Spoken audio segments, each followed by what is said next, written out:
Bueno, vamos a comenzar. Solo que conecte esto. Ya comenzó la transmisión también. Estamos transmitiendo en vivo para Twitch y grabando, como siempre. La musiquita falta. Estas canciones que voy a poner hoy son de Manuel García. Espero que me escuchen. Con el paso de los días mi garganta está cada vez más cerrada por el resfriado. Pero así vamos a ir el día de hoy. El día de hoy quiero contarles un poco acerca de cómo es crecer en la ciudad de Jutiapa. Me reía recordando que un día un chavito saliendo de la iglesia a la Biblia abierta me asaltó quitándome mis coleccionables de Batman. Habían unos cómics de Batman que daban en la Pepsi. Ustedes dos intercambiaban en los camiones y me quitó eso. Imagínense, no tenían valor monetario, pero sí sentimental para mí. Mi infancia aquí en Jutiapa ha sido difícil como la de todo niño latinoamericano,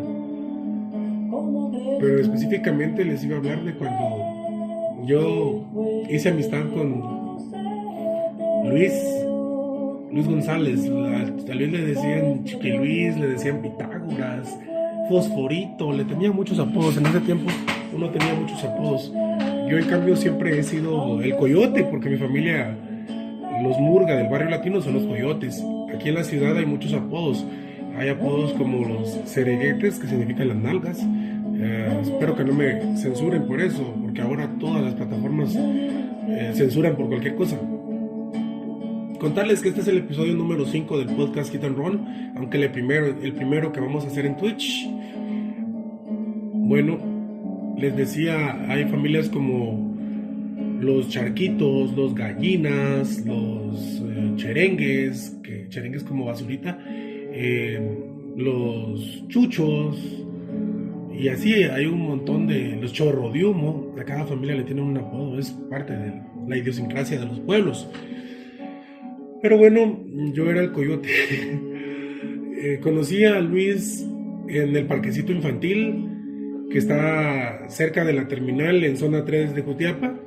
En ese tiempo el parquecito estaba todo mal logrado, había como alambre en la novia, en sí un muro, y aún no lo hay, sino que era malla, pero la malla estaba rota y se metían los jóvenes de la calle ahí a dormir y había heces por todos lados y apestaba, orines. Era un lugar que no era un lugar saludable para que los niños jugaran, y sin embargo ahí llegábamos a jugar. Nos juntábamos con un amigo llamado Byron, con Julio Antolín Chavarría, con el Canchito Eminem, con el hermano el Gordo, con Juanca, al que le decían Patas Blancas, con mi primo Tampi. Llegaban chicas, había muchachas como Indira, Carlita, Kenny, Lux, Helen, Nancy, Rocío y Shadow. Ellas tres eran hermanas y nos juntábamos todos a jugar ahí, pero especialmente Luis era hijo de doña Ana Donado y de don Federico González Farfán. Don Federico, cariñosamente conocido como Don Lico, era el guardián de la escuela federal. Había sufrido un accidente en su columna y entonces ya no pudo seguir su carrera de futbolista, pero era una persona muy servicial y hasta la fecha es una persona muy querida en la ciudad de Jutiapa por ser amable, atento, educado, una gran persona. Don Lico era el guardián del parquecito. Entonces él y su esposa, ella vendía cucos, chatos, cosas así, pero eso fue más adelante, cuando ya arreglaron el parquecito, cuando ellos eran guardianes. Pero para mientras ya llegábamos ahí. Recuerdo que cuando yo tenía como unos 11 12 fue que ya mejoraron. Había un chavo que le decían Edgar Loca, y es el mejor peleador que yo he visto. Hacía movimientos como de capoeira y pateaba a los otros con cartwheels y cosas así. Era excelente, era como una película verlo defenderse. Y a veces pelear por pelear era muy alocado. Excelente persona. Ahora creo que está en Estados Unidos, Edgar. Empecé a juntarme con Luis y contábamos historias todas las tardes, cuentos de miedo, cosas así. hasta los más grandes, ya de 19, 20 años, se intimidaban escuchando nuestras historias de terror y algunas eran inventadas. Nos íbamos a la terminal cuando estaban cerrando y nos metíamos a brincar en las mesas de cemento y las bancas de cemento donde ponen los manteles para los comedores que hay ahí en los locales de la terminal. Jugábamos mandalejos en la terminal en la noche. Jugábamos escondite. Fue una infancia bonita en realidad. A veces nos peleábamos, nos hacíamos de todo. Llegaban unos muchachos que eran del Cerro de la Cruz, que se llamaban, les decían Vital y Cunga. Ellos andaban a veces consiguiendo dinero porque en su familia era de escasos recursos y desde pequeños ellos consumían sustancias, entonces a veces nos peleábamos con ellos. Recuerdo una ocasión en la que peleé con Vital y él me tiró una piedra y yo me agaché y le pegó a un carro y el dueño del carro me la cobró a mí y mi mamá tuvo que pagar como 1,800 quetzales por el vidrio del carro. Fue algo terrible. Yo me iba a estar a la casa de Luis con él y escuchábamos rock, escuchábamos a Limp Bizkit, a Korn, a Linkin Park, bandas así pues de ese tiempo que eran como de new metal y nosotros andábamos como que creyendo rockeros. Ahora yo escucho algo más fuerte, black metal, pero soy melómano, escucho power metal, speed metal, death metal, brutal death metal, muchos géneros diferentes del rock, pero también como ustedes escuchan a Manuel García de fondo, escucho a Manuel García de Chile, excelente escritor y poeta y cantante también. Pero bueno, me estoy yendo por las ramas y quiero que este sea un poco más escueto, este podcast. Les decía que con Luis aprendimos las reglas de ser joven, cómo ser un niño.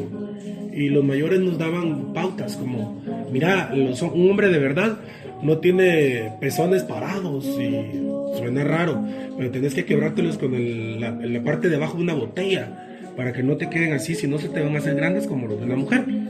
Y hacíamos eso, los jóvenes se quebraban los pezones, así le decían a eso. Era como para evitar que sacaran punta. Y nos decían, si querés tener buenos puños, tenés que golpear también la parte de abajo de una botella. Servía para varias cosas la botella, golpear una botella para acondicionarte tus puños. Yo tengo acondicionamiento, puedo quebrar cosas, bueno, no sé si todavía con el puño. Tengo parecía una manopla en la mano, pero son las cicatrices de estar golpeando árboles y cosas así en el entrenamiento de Kung Fu. También nos decían, mira, conseguiste un mentolito, un mentol Davis, que era una tapita de mentol para cuando se le agrietan los labios a uno, porque cuando tengas novia vas a besarte mucho con ella, o como decimos en Manchapín, te vas a socar mucho con tu novia. Y de tanto estar socando, a uno se le agrietan los labios. Entonces eran consejos que ya habían vivido los grandes y nos daban a los pequeños.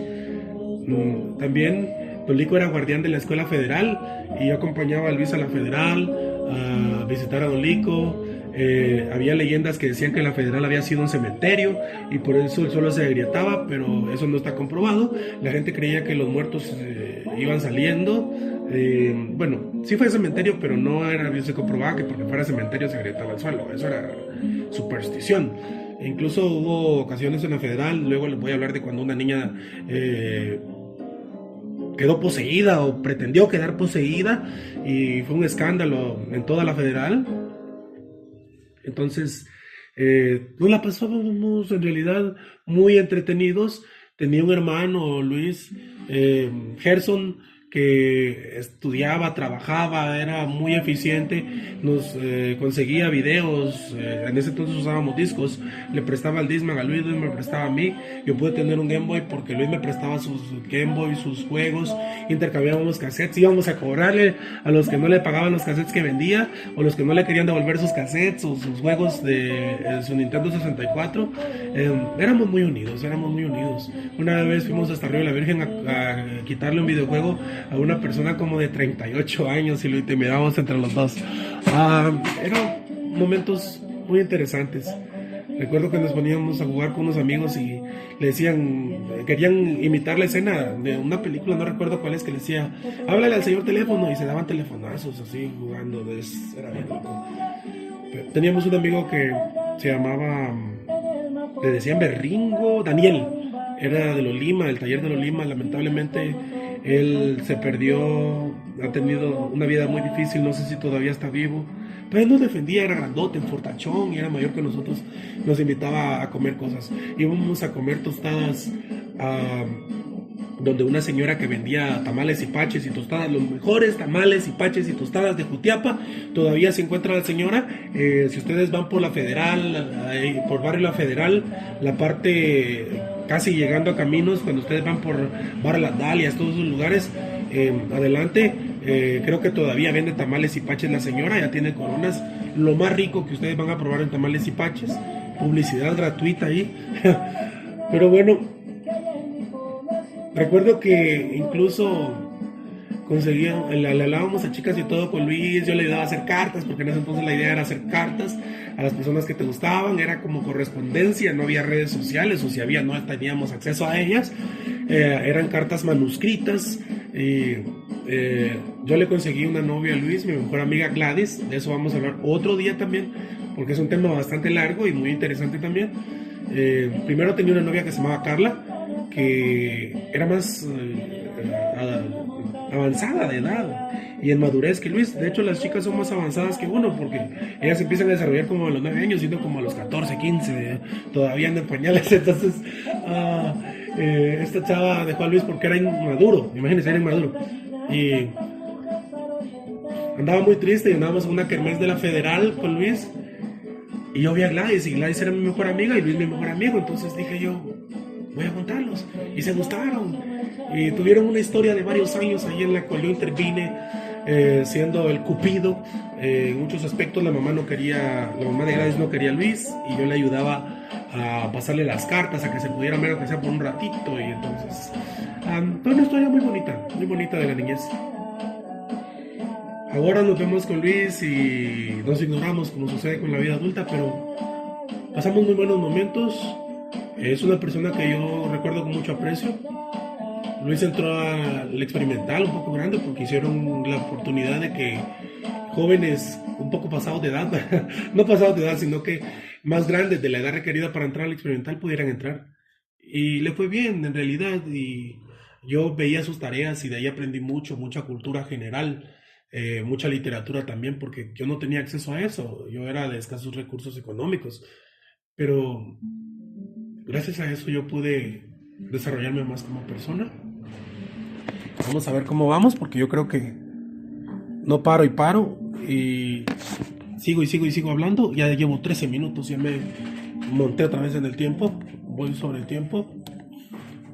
Les quería leer el día de hoy, para empezar, un poema de Rabindranath Tagore que se llama Servir. Dormía y soñaba que la vida era alegría. Desperté y vi que la vida era servicio. Serví y vi que el servicio era alegre. Siguiente poema, No puedo ofrecerte una sola flor, también de Rabindranath Tagore. No puedo ofrecerte una sola flor de todo el tesoro de la primavera, ni una sola luz de estas nubes de oro. Pero abre tus puertas y mira, y coge entre la flor de tu jardín el recuerdo oloroso de las flores que hace 100 años murieron. Y ojalá puedas sentir en la alegría de tu corazón la alegría viva que esta mañana de abril te mandó a través de 100 años cantando dichosa. Punto. Le voy a leer otro poema mío, de mi poemario El Verdugo. Este poema se llama Voz Electrónica. Olvidaba mencionarles ayer que ese día que escribí el poema que les declamaba el día de ayer, la ciguanaba, fue que se me ocurrió Los Dioses, porque fue cuando escuché la voz electrónica después de escribir eso. Puede ser autosugestión, yo no lo sé. Esto se llama Voz Electrónica. No me colocaré los audífonos de mi reproductor ya más, ni tampoco me veré en el espejo para que emerjan mis antepasados. porque no creo que ese ser totalmente negro, de mirada malévola y cuernos grises como el hueso en flor, sea mi primigenio padre. ¿Será que Adán tenía cuernos? ¿O es que Satán fue el primer hijo de Dios? Ya no escucharé esa voz apagándose gangosa entre mis auriculares y mi cerebelo. Voy a ignorar esa fuerza invisible que bota los trastes, que me hace levitar y me lleva en viajes astrales a conocer lo que ha de ser, lo que me hace que en una palabra dé la premonición del día, y el sangrado de mi nariz trataré de no ofrendarte. Punto. Extraño, dirían ustedes. Este se llama Luna de Sangre. Tu primer libro publicado está frente a ti, que apenas eres un mocito que juega a seguir modas, mientras dice que la palabra moda o modal odias sobre todo. Un anciano te dice, a la luz de una luna regordeta como embarazada, una luna sanguinolenta en que ni los buitres se atreven a posarse, es de mal agüero. Némesis, tu enemigo, te felicita por tu obra, porque ya eres parte de un opus llamado literato, literator, literaro, rarolito, aerolito, asterlito, filósofo, literaloco. No cabe duda que la luna llena de sangre ha estallado en tus ojos, y ahora su violencia te ha vuelto cantor. ¡Ah, qué martirio ser poeta y tener abundante hambre! Este poema es sobre mi primer libro, Mi retable de poesía, y segundo círculo, Los fantasmas, o Mi retable de poesía nada más. Cuando lo publiqué estaba en un sitio web que se llamaba Luna de Sangre, el administrador se llamaba Némesis, y es un poco de eso lo que estoy contando en el poema. Este poema se llama Ojos Cansado. Cuando los ojos ya no quieren seguir su obra, inician una opereta de conspiraciones contra la mente de quien los posee. Tan segura de lo que hace está a la vista que convierte la más simple toalla colgada en un espectro ahorcado. Punto. Creo que es todo por el día de hoy. Ya me extendí bastante, vamos a 18 minutos. Espero les haya gustado, que lo puedan compartir, suscribirse, dar like, comentar. Me pueden buscar en las redes sociales como Rolando Enrique Rosales Murga. Tengo cuenta en plataformas como X, Twitter, antes Twitter, Evox, Spotify, Blue Sky, Mastodon, Facebook, Threads, Instagram, YouTube. Si gustan pueden seguirme. Espero que alguien escuche este podcast y si no, me entretengo.